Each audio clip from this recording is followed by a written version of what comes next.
All right. Good morning, everyone. Looks like we are live. It's going to be my first time having two Hawaii investors on with me at the same time. So this should be fun. So I got Tyler Furukawa and Dean Ueda from Keller Williams here. So good morning, fellas. Good Morning. morning. You guys sound like you just woke up. I did. I know. You don't have your colorful shirt on as usual. Yeah, But slightly too early for me. That's my bad, Mark. All right, well, let's have some fun with this. So, Dean, this is your first time on with me. So, why don't you maybe introduce yourself a little bit real quickly to my audience? Cool. Yeah, my name is Dean Weta. Born and raised in Hawaii on Oahu. Um, I went to a local Catholic school for high school, and then I went to the University of Hawaii. I was a business major, accounting, finance, and international business. Um, uh, First 20 years of my career was I was a CPA, accounting and finance, and I got my real estate license to sell my house and to move. Um, in doing so, I started helping friends and family um, sell their real estate, and it became very enjoyable to me, and definitely more my passion than closing the books and balancing the budget for companies. So I ended up doing a career switch, and another great thing is that that switch also helped me out in terms of my real estate investing. And so I also started real estate investing in around 2012. I bought my first property was a foreclosure over in Las Vegas, and um, ever since then, I that kind of opened my eyes to I don't know if you want to say alternative investments, but other investments rather than stocks and equities, because coming from the accounting world and public accounting, we audited public firms, so that was kind of the bread and butter of what I learned in terms of things to invest in.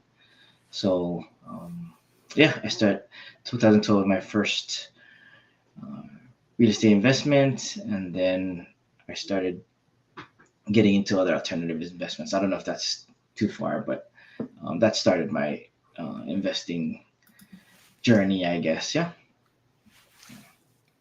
Cool. So I've only met you, both of you, maybe for about 3 or 4 years now, maybe. But you guys have known each other a lot longer, right? So, you guys invest together, or what's your guys' background together? Tyler, you want to take Uh, that? sure.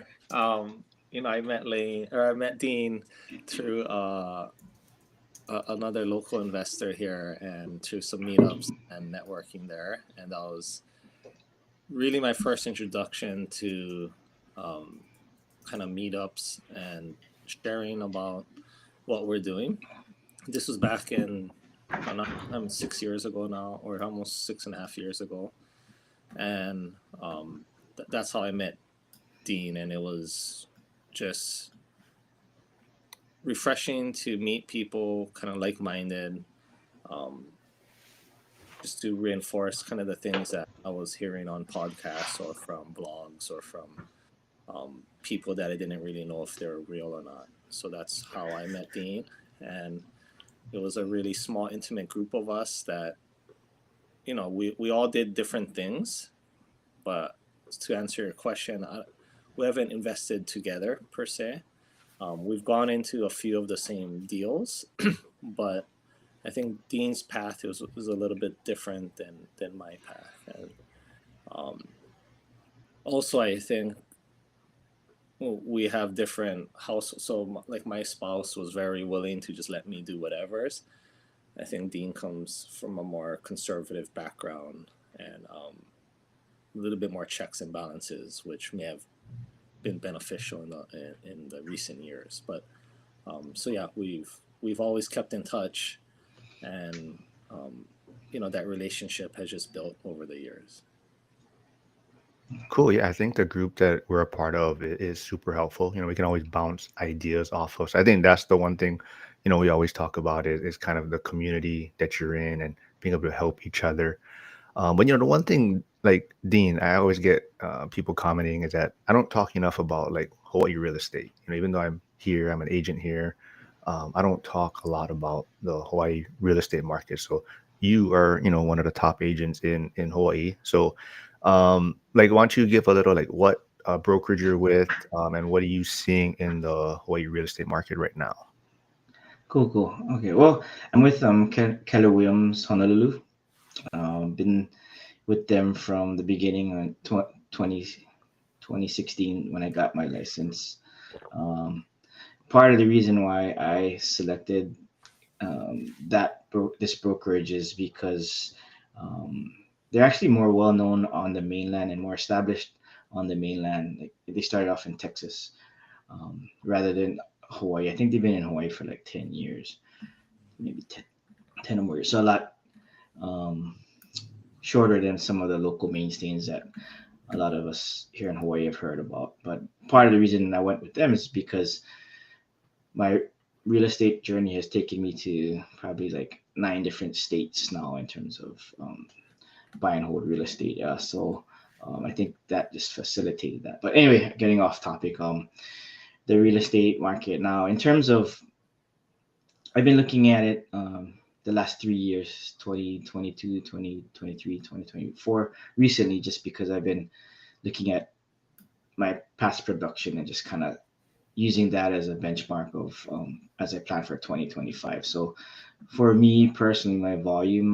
2022 was a really good year for me. Um, Actually, me and my partner, we have a small team, but we we did a lot of volume, and this is you know just a few years after COVID, and so 2022 was really great year for me. 2023 for us.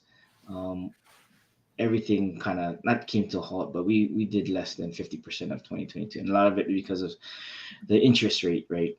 The interest rate environment, as you probably talked about in on your show, Mark, in terms of how it affected the commercial side, but that definitely has affected the residential side. And 2024, this year we're looking to probably double what we did in 2023. Not as well as 2022, but um, not as bad as 2023. In terms of overall in Hawaii, I think we have that same issues as the rest of the states in terms of the high interest rate environment. That's definitely affected the volume overall. And but now what's putting a dampener on, I guess, overall volume transactions besides the interest rates is the insurance. Yeah, hurricane insurance, and just the increase of replacement insurance and hurricane insurance for structures. So that's definitely been affecting the condominium market, the condo and townhouse market, because a lot of the associations are, when they're going to renew their replacement insurance for the structure or the hurricane insurance, that's been going up. Everyone's finding twofold, sometimes threefold. So association maintenance fees or special assessments have been occurring for them to be able to cover these big increases, which is right now causing a flux for the last year or so, um, because that affects when someone's trying to sell their property and trying to get um, financing, because of the fact that if they're underinsured for the structure for hurricane or replacement, then that may impede them on getting uh, conforming loans, yeah, Fannie Freddie loans. So that's been putting a damper in terms of volume and just overall transactions. So we're seeing that. We had a economist from UHERO talk to us a few times at the Honolulu Board of Realtors, and I guess their 3 year forecast is for, in terms of appreciation for real estate, residential anyway. Um, Single family homes, they're projecting a 3 to 4% appreciation rate year over year for the next 3 years. But on the condo side, they're saying it's kind of level in terms of appreciation. It's going to be pretty much um, no change for the next 3 years in terms of prices. Yeah, so that's kind of what we've been seeing, and we see that in terms of um, inventory starting to creep up for townhouses, condos because of this. Not so much on the single family home side. Yeah, it's a great breakdown of the market. So I just want to throw this out there also. So Kobe Zin's here. He's also with EXP. So just letting everyone know that I have moved my license from Remax to EXP finally. I've been talking Oh, about it for about a year now. oh, So I've made that congratulations, man. switch. Yeah, and then we'll get Dean switched over soon. But that's the one thing, like Hawaii's real estate market, it's a very challenging market to get into, right? Because of the price points and whatnot. And I think that's kind of what I wanted to dive into or talk about a little bit more, as being Okay. kind of, I feel like, kind of trapped in the rat race, right? In Hawaii. And a lot of people look at it as it's okay because it's like a trade-off, right? Like you're in paradise, so it's okay to be in the rat race.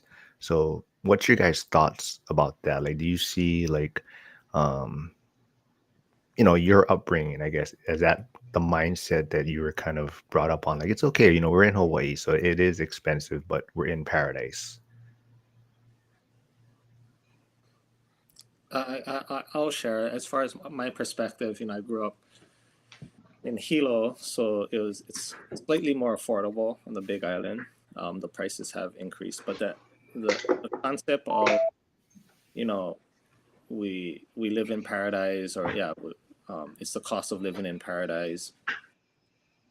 I just came back from a short mainland trip, and you just see all the opportunities available on the mainland, as far as just cost of living, um, maybe sports facilities, sporting events, um, just schools for the kids.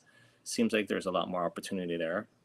For me, the paradise part, yes, I surf a lot and I like the weather, but there's other places on the mainland that I could kind of do that.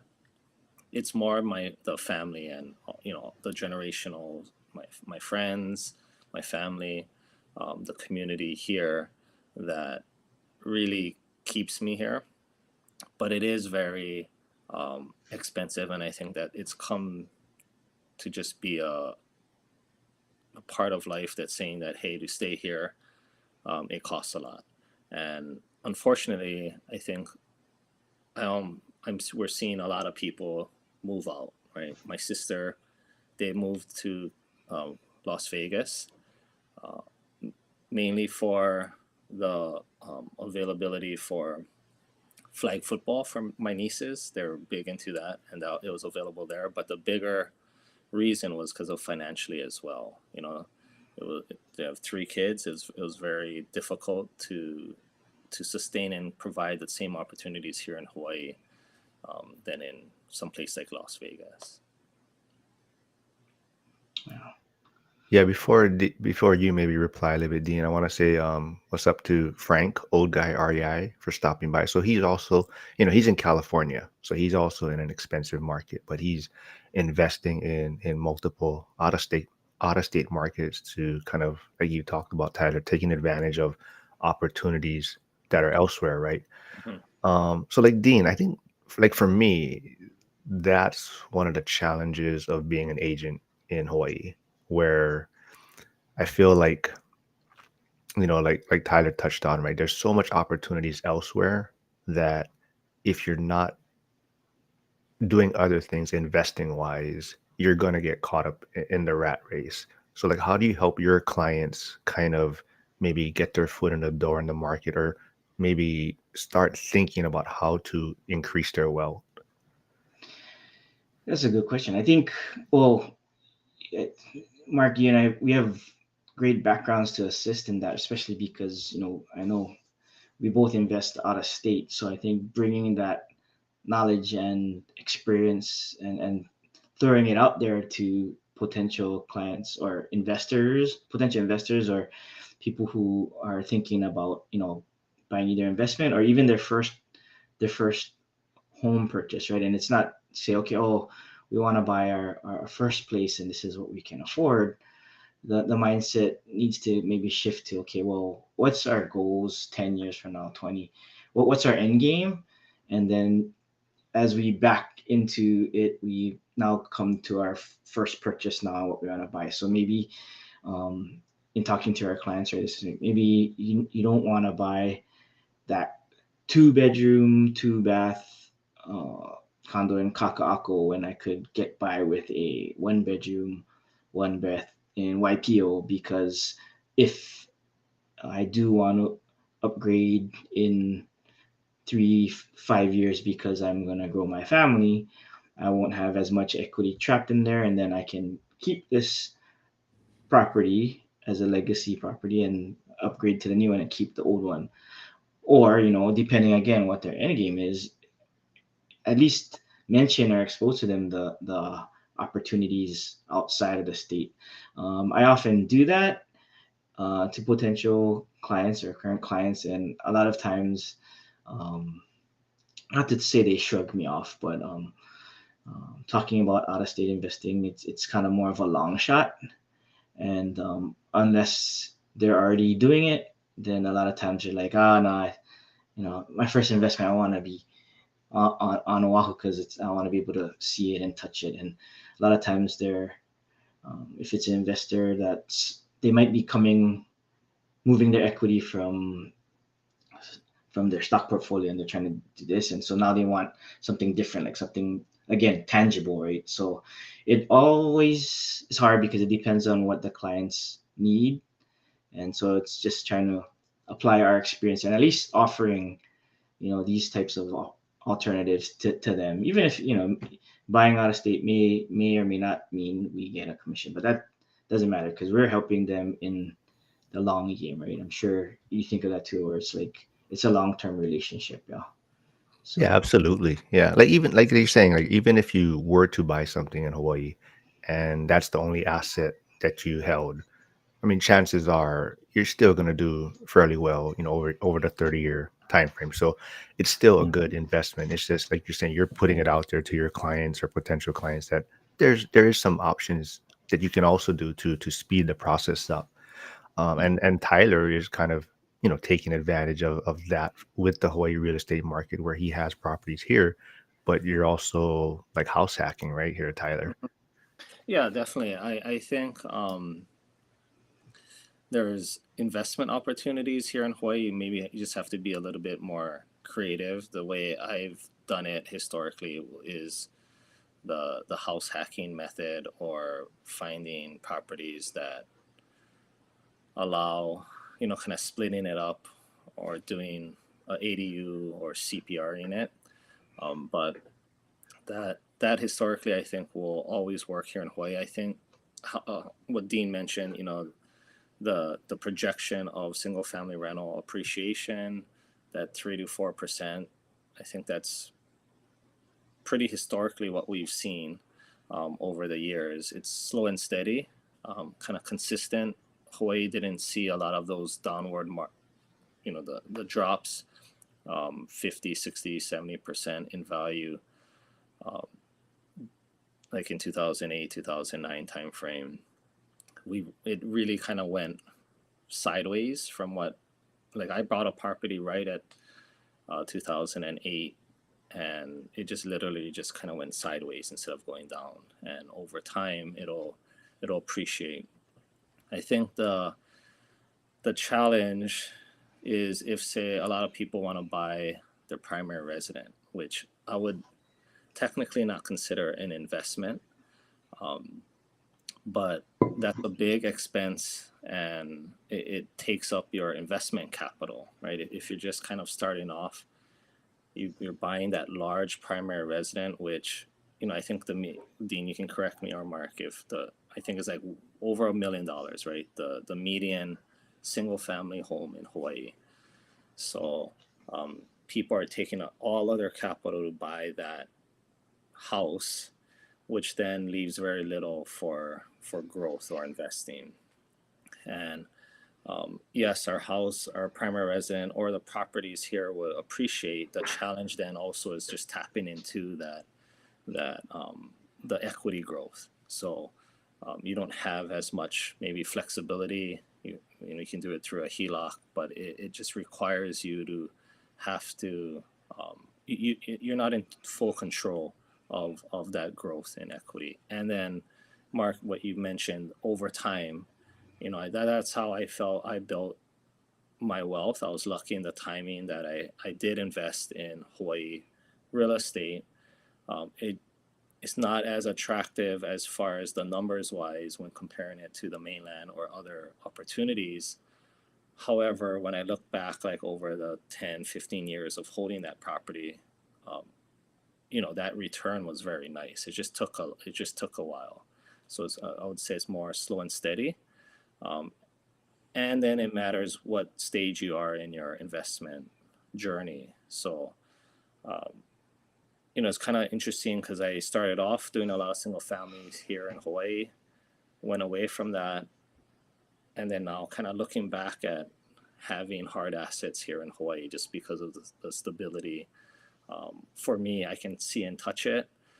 Um, no, the multifamily remote investing world has always been a challenge for me as far as you're trusting someone far away, and you don't really get much control. And I kind of want some of that control back. So Hawaii is a key place for me when I'm looking. It's just that I have to kind of adjust the numbers, the expectations, and just know that it's kind of a slow growth game in most of it. There's other opportunities, but I think for the standard single family rental, it's just kind of a slow growth, which pays off in the long run. Yeah, a lot of great points there. I think the one thing is that, like you're saying, in any market, someone is investing and doing well. So it's just finding, what market you're comfortable in and what your kind of risk tolerance is. And I think like for me, and I think for a lot of people, maybe when you're like right now, I'm trying to increase the amount of monthly cash flow and then bring that back to, like you're saying, like Hawaii, and park it in a more maybe stable market in Hawaii where there's a steady appreciation. Mhm. Like if you're going to live here, you're going to be more hands-on, right? So you have more control. But I think like for me, one of the benefits of investing remotely and in kind of lower price point markets is it allows me to fail a little bit, or it's easier to handle the mistakes that I Mhm. make, and the learning curve, right? Whereas if you're investing in Hawaii and you only have maybe one asset, or you have all your money parked into one property, it's harder to weather those mistakes that you're making. Whereas, if I have multiple properties in Pittsburgh, it allows me to kind of learn different processes and whatnot. So I think that's very helpful for what I'm trying to do right now. But Kobe, you can answer this question then, since he's asking, how is Hawaii this time of year during the holidays? So I think he's asking about the real estate market. Does it slow down this time of year? Does it pick up, or what are you seeing this time of year? You said me? Yeah, you, man. Oh, You're I the, thought you you're said the Kobe. top I thought you said agent here. Kobe. You No, said Kobe. That No, was Kobe's question to you. Roger, Roger. So, I think we this typically in a typical year we definitely do have seasonality. Things seem to slow down around Thanksgiving, Christmas, and New Year's. What I've noticed, and I think if I'd pulled stats, I could have shown, but I believe there is definitely seasonality. Things slow down on the sales side and the rental side as well. I don't think as much as in the mainland where sometimes the weather, like inclement weather, like snow, will inhibit people from going out to either find a new rental or um, to buy a place. But we do see seasonality. A lot of locals, we travel during the holidays, families travel. So I think even more so on the single family side, we see the ebbs and flows and slower down, and then things picking up in spring and summer where families are trying to now, um, pick up en route and move over so that the kids are, maybe it's a change of school.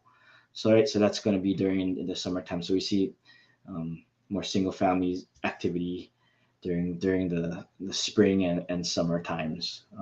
That's typically when we, um, if we could time it, if we have a nice single family home, we like to list in that springtime. So we do see that. The caveat to that was, I think, the COVID years where, the 3 months after the start of COVID, everything kind of came to a full halt, right?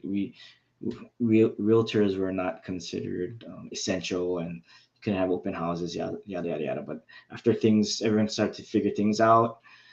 After those first 3 months of COVID, things were just, the market went crazy. Everyone was trying to move. You had the donut effect, people moving out of the metro condominiums to move to the suburbs because the the four people family with two kids staying at home remote from school and the parents working remote couldn't live in that two-bedroom, two-bath condo and wait for elevator rides to go up to their unit because they had to social distance and only one family per elevator. So people started moving. One of the economists called it the donut effect, or people moving out, right? Because now you can work remotely. You want to be in a single family where, okay, time to take a break. I can go out into my yard. I can go ride bicycle in the cul-de-sac because everything else is shut down. Um, um, but that COVID period for like a year and a half was a little bit of a anomaly in terms of the seasonality, where we didn't everything was selling like hotcakes. There's high volume in terms of sales, and then didn't really um, they didn't really listen to the seasonality curves of the past. But I think now we've kind of coming back to that a little bit more, albeit we have the hiccups of the high interest rate environment as well as the insurance issue that we talked about earlier. Yeah.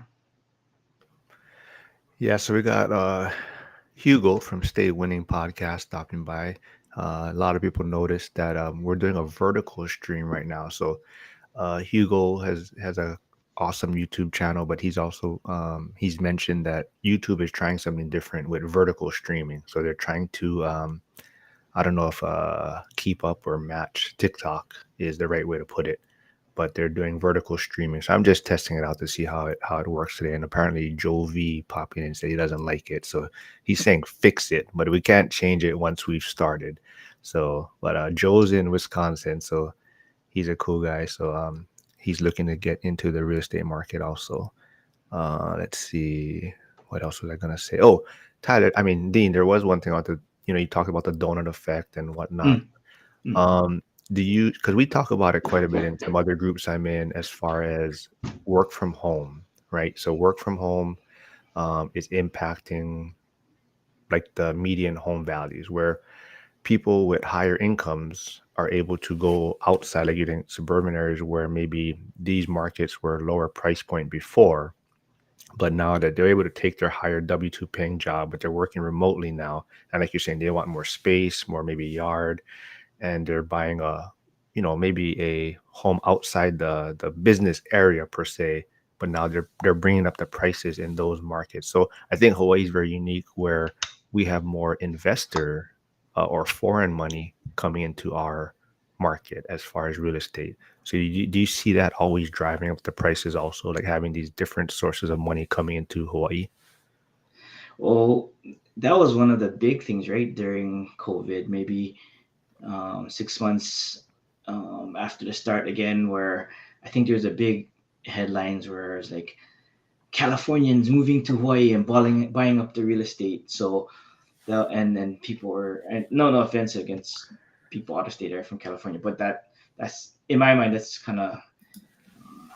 just capitalism, free market, right? Where, but we kind of did see that. I was helping one client from Amazon that moved to Hawaii during that period and was trying to buy. So, um, anecdotally, I did see that. I never pulled statistics to validate it or anything, but I mean, and it was in the news too. But again, I don't. When the news was talking about it, it was kind of bad press, right? They're saying like, oh yeah, they're moving from the mainland, East Coast, West Coast, and they're driving up the prices.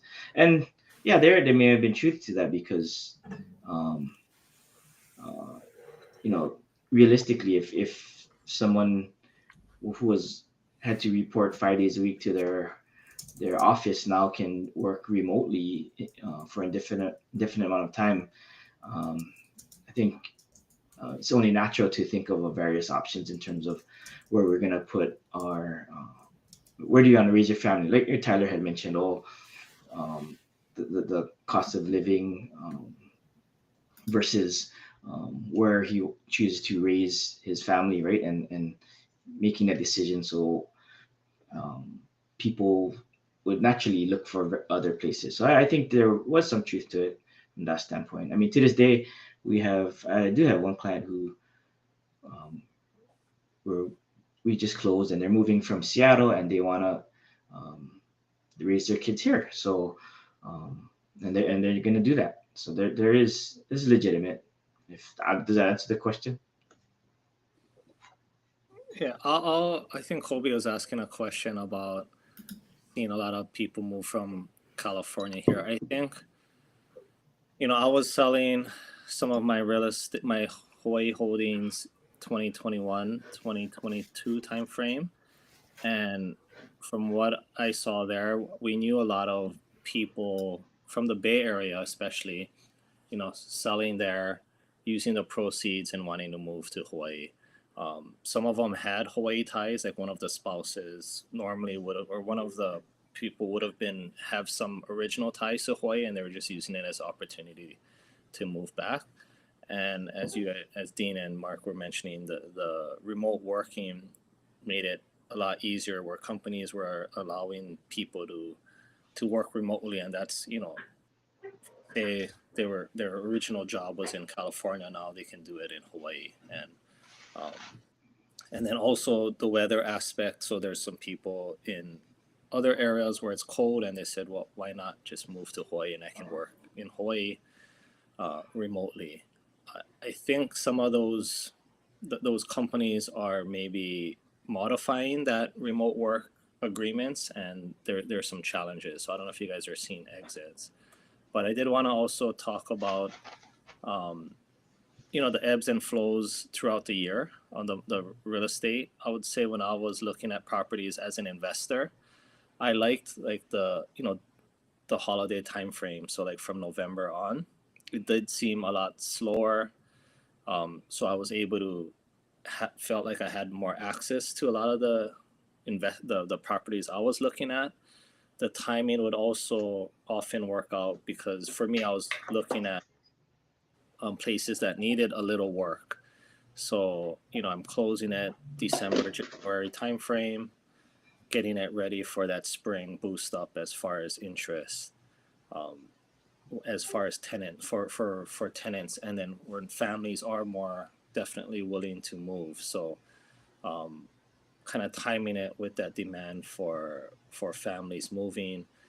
The one maybe anomaly for Hawaii is that we're very, at least on Oahu, very military, her heavy military families also, so which are moving at all times. So if you're looking at areas where there's the military bases or the military personnel find it attractive, then really it's year round as far as tenant demand. So um, that's for me personally the areas that I focused on were areas that the military well, we could find military tenants. Just being in the military myself, I kind of knew the some of the rules and securities as far as being able to obtain payment if the tenant didn't pay, there's ways, the military will help cover that, along with just screening people. Is It was a lot easier that they are in the military, and there's already kind of that screening factor for that. But um, but yeah, I just wanted to make sure answered some of those questions. No, Is it a matter of good job following along. Most people aren't following along on the comments, but yeah, Kobe. So I guess so. This is the one of the issues, right? When I put a comment up, it blocks out the bottom person. So like right now, Dean is not showing up. But Kobe said it looks better on the phone. So the when it has the vertical stream. So yeah, we'll play around with it. But I guess some people in the comments want to see how smart you guys are. So apparently, I'm a big Bears fan. So a lot of people don't respect a lot of what I talk about, I guess. So they are asking, are you guys, or what football teams do you follow, to see maybe how educated you are? oh geez, I'll go first because I'm pretty ignorant then because I don't track too much. I do like KCU. I don't want to be a bandwagon guy, but partly I've invested there as well, and I've went to a game. And it's fun, and then also just watching the our local, trying to support our local boys. So watching Tua and the Dolphins is what I enjoy. But I think Tyler's more of a football guy than me. Well, I'm yeah. So growing up, I mean, being from Hawaii, we don't have a team. My dad wasn't a big football guy, so I didn't grow up in a household. Watching football every Sunday was a big thing. So I didn't have a big team. Like a couple of my good friends, Cowboys is their team. I never got into that. I don't consider myself an NFL guy. I'm more of a college follower. So going to University of Washington, I like UW. Um, and for NFL, similar to Dean, I think it's more player driven. That was really enforced because of fantasy as well too. So I don't really have a team. If I had to pick a team, it would have been Seattle, just because of I was up there for a while. But yeah, it's more cheering for individual players, especially ties to Hawaii or UW. Yeah. So at least you guys didn't say Bears. I think they'll respect you guys after this, and take, you guys have a little more credibility than I do. But yeah, so we talked a little about the Hawaii real estate market and how it's kind of imperative that, if you wanna maybe get out of the rat race per se, you kind of gotta invest in other assets, or start investing and not just relying on your W-2. And that's kind of how we connected. We're all investing in other, I guess, assets, or outside of just our primary residence. But Tyler touched on it kind of in the beginning, how it's sometimes a struggle, right? Like Tyler said, his spouse has kind of always been supportive and on board. And like for you, Dean, you've mentioned before, kind of that's kind of been a little bit of a challenge for you. And, like Jovi, who's here in the comments, that's one of the struggles he's having also, is trying to get his spouse kind of on board in this real estate journey. So how has that kind of been a struggle? Or can you talk about that a little bit? Yeah, yeah. So it's funny because I think you guys have heard the story more often than a lot of people. But it's only been, I wouldn't call it a struggle. It's just it's more like a healthy balance because when we first got married and I first started buying out of state investments, um, she was totally on board. And it was great because I remember one of the properties we had bought locally was um, this is actually the first property I ever transacted as a realtor. Was my investment property over on the west side, but she walked the property with me, and it was tenanted. And oh man, it was in not the great condition. It was pretty bad condition. But anyway, she I told her the numbers, back of them with the numbers, and she was like, "Yeah, it's fine. Let's go." I'm like, "Wow, okay." So the first 5 or 6 years, we it was fine, and it was great because her underwriting requirements were we just on a month-to-month basis we need to be in the black, right? And that's a little bit challenging, especially in Hawaii, because these are finance deals. So including debt servicing, we had to be in the positive month to month. Um, so we were able to find a few things in Hawaii, but I ended up looking in the Midwest and various other places, Vegas, and trying other places, and trying various uh, tax strategies as well. Not nothing crazy, but just like, okay, we're gonna go snowboarding in Colorado. Let's invest in Denver, stuff like that. But anyway, um, her underwriting requirements were very um, lenient, I guess, or very. It wasn't really tough once you go to the mainland to meet her requirements. And if something was doing poorly, like we had one property, I think it was in Milwaukee, that was vacant for 5 months because of various situations, uh, various issues, including a big snowstorm. We talk about seasonality. Um, so I told her, okay, well, we can sell it, but I want to use the equity to buy something else, which she was fine with. So we were able, and I don't have a huge real estate portfolio, but we were able to take down things, and she would give me the rubber stamp. Okay, sign. If it's going to be both our names, sign. But it wasn't until around 2019, I think, when I started doing um, syndications, and I tried one. So I told her the pitch. Okay, we're gonna try something a little bit different. This is not. We're not gonna buy a, a single family home or a duplex or whatnot, but this is the pitch. And so I told her about this a syndication deal and what it uh, walked her through what the pro forma was gonna do. And so she said okay. So we tried one.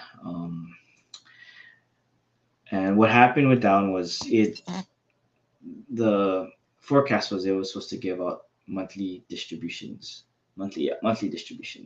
So about 6 months into the deal, 6 months or so, um, they had to stop distributions.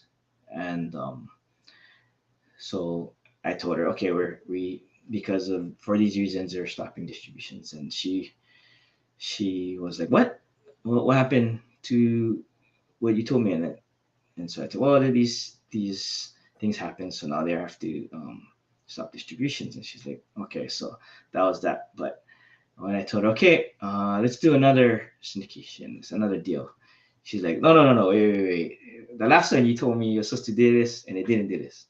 So I was like, oh yeah, that's fine though. I mean, we're still we'll make it up on the back end. And she's like, no, because they didn't tell us what they're supposed to. So I was like, so from that point on, with our joint funds, that was a no no. She halted any investments into these types of deals, which I think you're alluding to the fact that it was a little bit of a saving grace because back then I learning about syndication, I wanted to go all in and you know tap into our HELOC and start taking down all these deals, but because of her conservatism or her perspective, uh, which is different than mine, we stopped doing those types of deals. Also, that this another thing was Mark, you mentioned cash flow, yeah. So a little bit of mindset shift for her was, um, I was in acquisition mode, taking down these properties and trying to get into alternative investments and leveraging even more to do so. She was shifting more to a Dave Ramsey, where we don't want any more debt. We want to pay down debt because again, she's looking well maybe like 10 years down the line when our kids are graduate from college, where she's like, okay, well, what are we gonna do 10 years from now? We want this debt paid off because then we can go travel the world or live in Japan for 6 months and go here and go there. So her mindset set shifted in terms of I think looking into the future. So it was no longer acquisition mode like how I was in, and it was more like, okay, let's figure out how we can pay down this debt, because she could see, right, the debt servicing was eating up a lot of our cash flow. So if we can pound down this debt now, we could, um, maybe she could retire a little earlier, or work part time. So that was the back and forth between me and her for the last 3 or 4 years. I don't know how long, Tyler, you've been hearing that from me, right? Yeah. But because I often talk to Tyler, and even Mark, yeah, you guys hear my stories about the challenges that I have with her. It's, again, I don't look at it in a negative way, because it's a balance. It's a team effort, yeah, and she's um, helped out and stuff like that. And but anyway, And my scenario is almost exactly opposite, right? And yeah, like Dean is highlighting mainly is that it's just different, right? And that's why I enjoy talking to Dean a lot, because we are different. I'm a big leverage person, and that's how I've been able to kind of have the returns, and it's just managing that leverage smartly for the risk factor. But my wife really, I wanted us to be kind of this this partnership where we're bouncing off ideas with each other, kind of underwriting things together. I will say, Dean's wife here is a CPA as well, right? So she's very good with numbers and knows that. My wife was a pharmacist, so she's not really good in numbers. Never really liked it. Um, Her eyes rolled backwards anytime a spreadsheet or perform or anything was put in front of her. So our beginning marriage, investment journey together was difficult in the sense I was trying to achieve this partnership where we're both underwriting things. She didn't want anything to do with it. She just gave me free reign, and would just basically sign anything, right? Like any HELOCs or anything should be signing, because it would be jointly doing things. And my frustration was that I wanted her to be on board, learning, thinking. It Looking back, it did allow me to learn a lot, because I had free reign and I could kind of do whatever. Um, Made a lot of mistakes because basically I was just operating blindly, and that's why these type of groups and meetups were so valuable to me, to just bounce ideas off, because I wasn't getting that at home per se, right? Or even within my network of family or friends weren't really investing. So um, that was kind of our early years. Over time, though, she just has sort of absorbed things, and now that when we have meetups, I like to have spouses involved, because we're all different. We have all different relationships. Um, I've seen every aspect work in its own way, and that's why I think we all have similar challenges. A lot of what I see mainly is that the investor and the spouse, whichever one that is, they're often opposite thinkers. I rarely see people kind of just totally aligned and easygoing, and it's just, which I think any relationship you want some of those different thinking people can watch. Be your rear view mirror, like we say, as far as watching your back.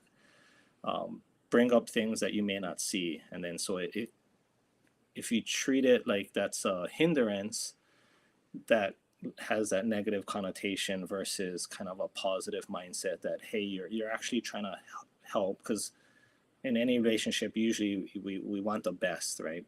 Everyone has the best intentions. It could be a different concept than yours, which could feel like they're arguing with you, but in reality they're just watching out for you, right? And um, so yeah, it's always kind of funny when we meet with Dean and I hear his journey and mine. And yeah, even the fact of I'm very heavy leverage, and that's how we make things work. And you really need, you know, smaller investments with the right leverage, leverage relationships, um, and not in a bad way, but in a good way where like we all lift up each other, we all help each other, and we're leveraging that. So that's been our mentality. Elisa has been, or my wife has been really more supportive now and wanting to learn, because that's also a focus now as far as something could happen to me. We all need some of this to continue on. So the kids, my wife, kind of learning all about this is um, has been a focus for our family over the last year. Okay, so great points. So Dean, you messaged the private chat, so I think you're trying to figure this out right now. So, Yeah, I okay, saw so a Joe comment had a from. question for you, but you can get to that after. Okay, Um, my bad. so well, you might have to do it straight onto YouTube. I don't know if you can reply in the chats Oh here. yeah, that's a Yeah, so private you're chat. yeah. So Okay. anyways, so you can. So Joe's asking, are you investing in the Midwest currently? And I just want to say what's up to Daryl, janitor on Fire. Um, he's kind of I guess he's retired, but he's probably loving it now. I remember because he's in the postal service and he does a cool YouTube channel showing Mm, different post offices in different areas and zip codes. But this wow. must be a crazy time of year for him. Oh, and Brett's here. And as you can tell, he's a firefighter by his humor. He said pharmacists can count to 10 really well. So, Yep, that's what yeah. I tell my wife all the time. That's about it. But yeah, Dean, so back to Joe's question. Are you investing in the Midwest currently? Um, I would say not actively investing in terms of new deals, but a decent portion of my portfolio is currently in the Midwest. So I had mentioned, I think I forgot when, but I started buying single families, duplex buy and hold, long term rentals in Kansas City. So that's that's where a bunch of my doors are right now.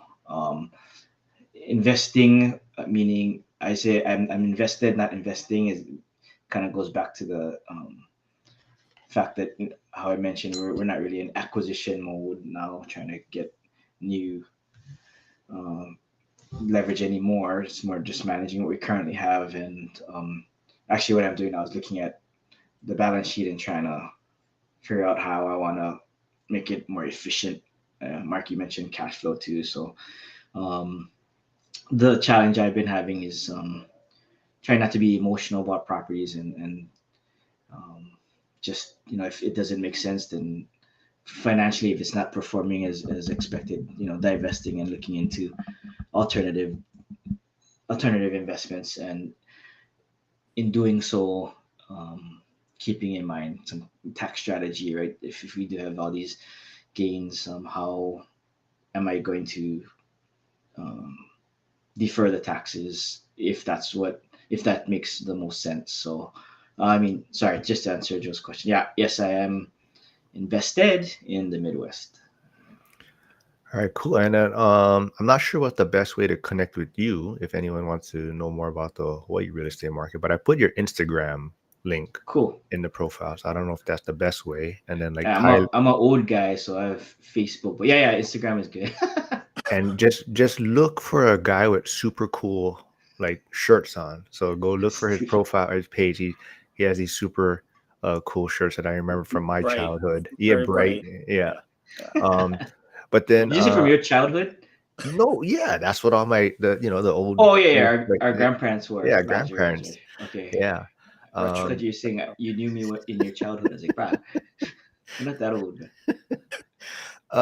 but Tyler, I mean, Dean, you kind of touched on it too. Like, I think the one thing is Hawaii, you're definitely going to also see a lot of wealthy individuals here. Like we're talking about, there's a lot of money that comes into Hawaii and investing wise, and people have a lot of vacation homes or second homes, but people are doing other things, right? So it's like beneficial to get around these circles or these communities and see what other people are doing. Like Dean, you touched on like taxes or deferring taxes, and then Tyler, that also led you down to kind of I wouldn't say a side hustle, but kind of what you're focused on now, right? Like what you're working on as far as insurance, and you want to kind of maybe touch on that as like a different way to invest or raise capital or whatnot, or like an asset class to put your money into. Yeah, I mean, when I was kind of researching all of these alternative investments, in those communities, what kept on coming up is private banking or IBC, things of that sort. I remember hearing it years prior to that and just disregarding it. But when I started hearing it pop up in almost every kind of high net worth circle investor, really liking that, I started looking into it. I never really found something I liked for myself that worked for me as an active investor. Um, a lot of the people I was following and listening to were already kind of very high net worth and just looking for somewhere to park their money. I wanted to still access those funds and redeploy it out. So I really took a while to find it, and by doing that, I got licensed and gained a lot of knowledge. And then within some of these investment circles, they wanted me to start sharing, that specific knowledge with that group, and I've just sort of kind of morphed into being that insurance nerd, um, and it's just really specialized just for what I call private banking, and that's really all I do. So a lot of people ask me if I do, like property casualty or auto or health insurance. I don't. I just literally just focus on this one strategy that we can use as investors, and um, so that's kind of what I've been known for. It's now what I really like about it too is that it allows me to talk to like-minded people, throughout the nation. This has just allowed me to really interact with others. I learn a lot from talking to others as well, and I get to also share my experience so that they can maybe not or prevent the same mistakes I have, and maybe they can do things better or faster, which that fulfills a passion for me, is just really helping others. Yeah, and I put Tyler. He has like a little YouTube, I guess, snippet or kind of talking about IBC. So I put that in the comments. If you want to go check it out, go subscribe to him and see what he's all about. And you can connect with him that way also. Yeah, it's actually like an unlisted video, but I'm not Oh, really about that social. But I mean, people can watch it, right, if they have the link, and yeah. it's more that it has a, a no obligation. You can just sign. That's the way to sign up for a call, and we can talk about anything, right? Even in just investing. So, um, but yeah, that's the best way of getting in touch with me. I'm usually not that public. Well, now you're gonna be right. We're gonna get you out there and get you some of Dean's shirts, and then put you out on social media. Yeah. Actually, Dean, I have an event I gotta go to in February, so I gotta get one of those shirts, I think. What size are you, Akige? Uh, You know what? They don't breathe well. I don't know if we should talk about this. It's polyester.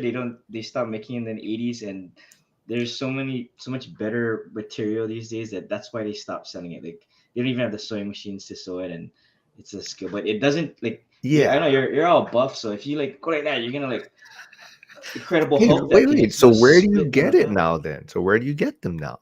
I gotta get them on eBay or like thrift Ah, stores because yeah, it's only Tory Richard polyester size medium. That's my size. So that's why I don't buy anything else.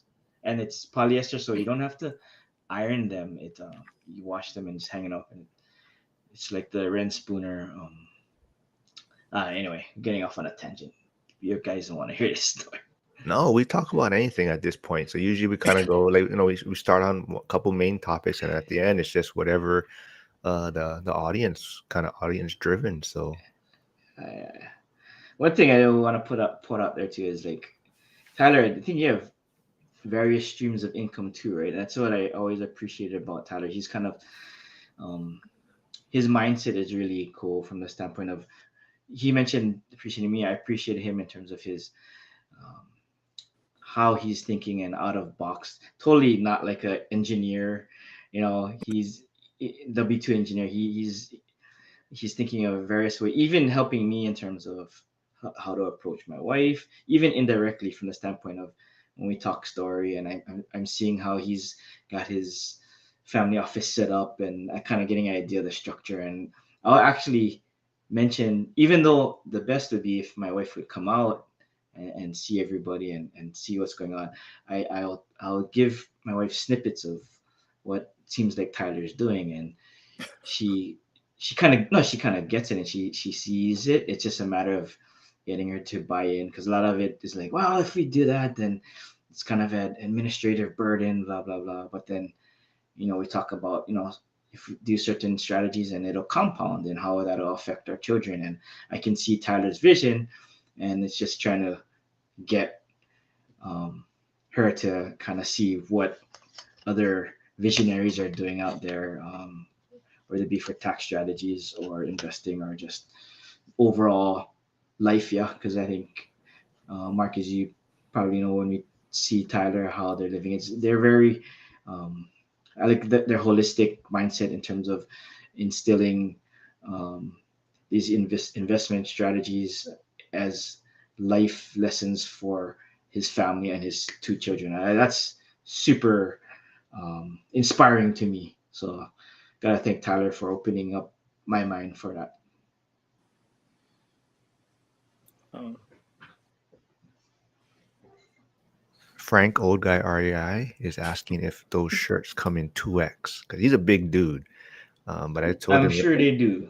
well, I don't I'm know. sure they I do. told him they're made for Asians. I didn't. I was only seeing them at my Oh, so, uh, but yeah. And then I'm putting Frank's YouTube channel on there, so everyone go support him. But also, that sounds Frank is cool. actually selling a shirt right now for the One Rental at a Time community, to raise money for the event that we're going to in February to help with the Blind Center. The Blind Center is where the event's going to be at. So go shoot. Did I put the wrong link? I gotta go put. I think I put the wrong one, but I gotta put his PayPal link for the shirt. But talking about event that so we kind of, like I said, we kind of connected in a particular group. But I think the importance of joining these groups or being around these communities is you find maybe certain individuals that you connect with a little bit more, or people that are doing similar things. So I think that's the importance of just putting yourself out there and kind of finding people that, like Dean, like you're saying, Tyler's giving you, or just what he's doing. You're picking certain things from what he's doing and able to maybe point it out to your wife or your spouse and then tell her, hey, Tyler's doing this, and kind of put it in her thought. But I think just connecting. I think so. I'm glad that we all connected, and I think that's been super helpful. And we're always kind of throwing stuff out there. And I know I give Dean a lot of shit about his shirt and all that, and but it's all in fun because A that's little bit from of my shit, man. Like 5 times every time I see you, more like.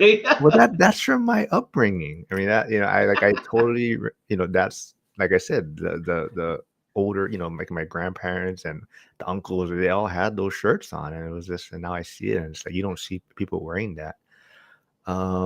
Yeah, Frank is a Frank I says he just know. identifies as a female Asian. So can he Okay, find we her? can find my shirt for that. But the, just a tip, though, if you smoke, don't. You're a firefighter. Don't ever put a cigarette to that thing. That thing will like melt and just like freaking like melt a big hole in it. It's like plastic or something. I don't know what. So just be careful. Oh, Fire hazard. I didn't know Val was still here. I didn't give him a shout out. So I want to say thanks, Val, for stopping by. It's the first time I've seen you in one of the lives. But Val is, like, we're talking about community. He is in the school community that I'm in, the One Rental at a Time, but he's in North Carolina. And then just my son's mom is also from North Carolina. So I was hoping to maybe get there in this Christmas, but I won't be able to make it. But Val's there. He's a big Bears fan. He's probably going to comment after that, but he's actually a Panthers fan. But yeah, so there's the right link for Frank's shirt. So if anyone hasn't purchased it yet, go check it out. It kind of talks about community on the shirt. So finding his tribe. But yeah, this was a fun one. I'm glad people are going to wonder, why are we doing this so early? We're in Hawaii, and why are we up so early doing this live? I wasn't sure Dean was going to make it on. He was I complaining. no, I give the thumbs up. Like 11 last night. I'm here. And to be honest, I'm happy you did this, Mark. It was good fun, and yeah, I should wake up earlier and yeah. Well, Tyler probably wanted to do this so he could go take a nap later and go surfing, and he's pretty much retired. So, Is um, Tyler on Oahu or is you're on a trip, right? Yeah, no, I got back. Oh yeah, yeah. Yeah, So I was like, oh, it, maybe you just it's matched your done. hours well too. But you get up early anyway, right? Yeah, yeah. This is You're typical. Kids are rustling around now. Almost uh, gotta get ready for the normal morning routine of taking them to school and stuff. So same here. this is And good. then This is a good time for me. yeah, get stuff done. yeah, Dan is saying the new Bears Stadium looks amazing. I hope it comes with a new coach, though. You guys got Odunze, man. That's Oh yeah, wow, UW. oh he Yeah, was my fantasy pick. He didn't do much. He's picking it up though now. So he is. yeah. They have the pieces. They just need the right coach, I think. And Joe's gonna comment soon and talk some shit, but because he's a Packers, so he got kicked out of Chicago because he couldn't cut it, so he moved to Wisconsin, and he's a Packers fan now. But yeah, so, yeah. I mean, we can do this again. Maybe we can. This is the first one, so maybe I don't know. I don't know if we're gonna stick with the portrait mode or whatnot. But it seems like people said on the phone and on Instagram it looks good, like this style. But on YouTube, I when you guess, say vertical, that's how we're stacked that way on the screen. Is that what you mean? yeah. So like if Got it, you got if it, you got were it. to go look at Instagram right now on your phone, it has a Yeah. live and it probably pops up well on the live. But like on YouTube right now, like Frank was saying, if you go to the live, if you don't fully open your screen, like you're cut off on the bottom part of it, Oh, right? got it. Part of it. That's So, fine. and I don't know if I mean I don't want to goof around right now, but maybe right before we end the stream, because I'm wondering if I can move you where you are right now, like in the stream, like if I can move you while we're streaming so that like, you're at the top. But I don't want to end anything. But yeah, this was a good one. This was fun. I'm glad we were able to connect and um, yeah. I mean, anything else you guys want to talk about? Anything else on your mind, investing wise, and what you're looking for the holidays? Like, do you guys do Elf on the Shelf or anything? That stuff is crazy. You don't. Oh man, No, really? that's where you move it every night in the Yeah, night so yeah, Yeah, that they can find you. Oh, yeah, yeah. I don't And know. it's become a big thing because yeah. of course, on social media, there's people. Oh, look what I did, and now it's like everyone's trying to top everyone else, right? Oh, So. that's cool.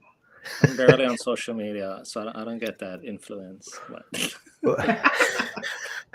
See, some we need a moderator in here, dude. So keep Joe out of here. So Joe says we need to switch Dean, me and you, Dean, on this because nobody wants to see me. So they don't mind me getting cut off at the bottom. And he said the glare from my bald head is affecting him right now. So um, You got a cool tribe here, like man. that That's guy kind Joe. of Yeah. no, yeah, me that too, man. that's why Joe, I love doing. Yeah, Joe's a dick, man. Joe, Joe V, you're the man, man. But yeah, no. So this was fun. Like I said, anything else you guys want to talk about? Invest? What you guys maybe 2025? What are you guys looking to invest? Anything you guys looking to do in the next year? For me, again, I kind of mentioned it is looking at my existing balance sheet and trying to make it more efficient in terms of am I gonna divest something and put it somewhere else? More so looking at that versus some like acquisition that focusing on health and the kids' activities, um, planning trips, whether it be Japan, snowboarding, or tennis for my kid, um, and on the real estate sales side, trying to um, looking at alternative ways to drum up business. So that's me. How about you, Tyler? Yeah, I mean, as far as investment wise, I wouldn't necessarily. One of my forefront focuses is buying a property in Japan. So I'm kind of Mm. going through that process. It's not. I wouldn't really call it an investment the way we're doing it, but it's fulfilling a dream my parents have had.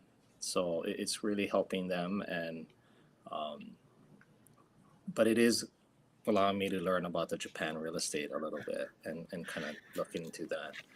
Yeah, I do have a short-term rental in Charleston, South Carolina, that we're thinking of maybe letting go and rolling that into something a little bit closer to home. I haven't been able to utilize that as much as I wanted to, just being so far from Hawaii. And there may be other opportunities where I can benefit not only from the investment but from the experience of having it. Which, um, as you kind of mentioned, the focus is on experiences as well with the family. My two boys, 14 and 11. I mean, our time is short, so that's always now more of a focus for Yeah, 2025. But that's about we're it. gonna All we're right, gonna hang out with them when it's still cool. this chat's getting out of hand. We have to end this soon. Um, Brett, hey, come on, he's a firefighter. We got to stick together. But he says, "Elf on the shelf." Is that Mark on a shelf? And then Daryl, like I said, he's a Cowboys fan, but he says, I guess he had tickets for the game and he had to sell the Bengals Cowboys ticket for $25 a seat because the Cowboys suck. um, hey, KC's stopping by. So KC's doing cool stuff. He's in California. It's a coffee shop. But so yeah. There was something I was gonna say before we wrap things up. Shoot, what we were gonna talk about real quick. Oh, Tyler, so you mentioned about the Airbnb or the short-term rental. Yeah, So, that's another thing I was thinking about. Like, what if you just invested in something else that had better returns, and then you could travel to other places because you're using, instead of, like you're saying, you're not being able yeah, to take advantage of that short-term rental because it's so far or whatnot, right? But yeah, let's say you invested in something else that brought in more returns, and now you're just using that money as like a travel fund, right? So yeah, yeah. No, and I mean that's a good point. That's technically what I do. The appeal, say even with this Japan purchase, even though it's just going to be used by us, I know a lot more Hawaii people or friends that go to Japan, and it allows me to then help them, right? To say, yeah, you guys can stay at that place. I've been kind of pitching this Charleston place, and no one really ever hits me up as far as, hey, I'm going to Charleston. Can I stay at your place? And it's not necessarily only for me. It is, but the the travel for the whole family or for anyone from Hawaii is so hard that um, that's one of the main reasons. Also, it's actually performing pretty well, and um, but I don't know. Maybe it's just the mentality of being able to stay in a place you own or help other people. Like, oh yeah, you can stay here. Um, is rewarding as well. And I'm just looking for something like that, maybe that I can share with others. well, maybe Val, who's in the, if he's still here, he's more towards Charlotte, I think, but maybe he can stay at your Charleston. I mean, it's still kind of Yeah, far, but North Carolina, South Carolina, at least it's decently close. I mean, closer than Hawaii, of course, but that's kind of my thing too. Like, yeah, I think, like you're saying, opportunities on the mainland, it's easier to be mobile and travel and get place to place. So I think that's the way I'm looking at it. Like, I'd rather be more primarily located on there in the yeah, mainland, and then come and visit and spend time in Hawaii. And yeah, that's kind of how I'm looking at it. But yeah, so 2025, we'll maybe have another one when the new year comes around, and we'll get Dean to EXP in 2025. And then, oh, cash. Hey, what's up, Johnny Ramirez? Thanks for stopping by, man. Yeah, this was a fun one, man. We'll do another one. And I guess before we close, I'm gonna see if I can move us around. And if we end, then we end. But I'm gonna see if I can move like Dean right now. Let's So it's like see. Brady Bunch. It's like the Brady Bunch impression. Yeah. So let's see. Can maximize? No. So let's see if I can move you. And then if we do end it, I just want to say thanks everyone for stopping by. Go connect with Dean and Tyler, and go pick up Frank's shirt. And yeah.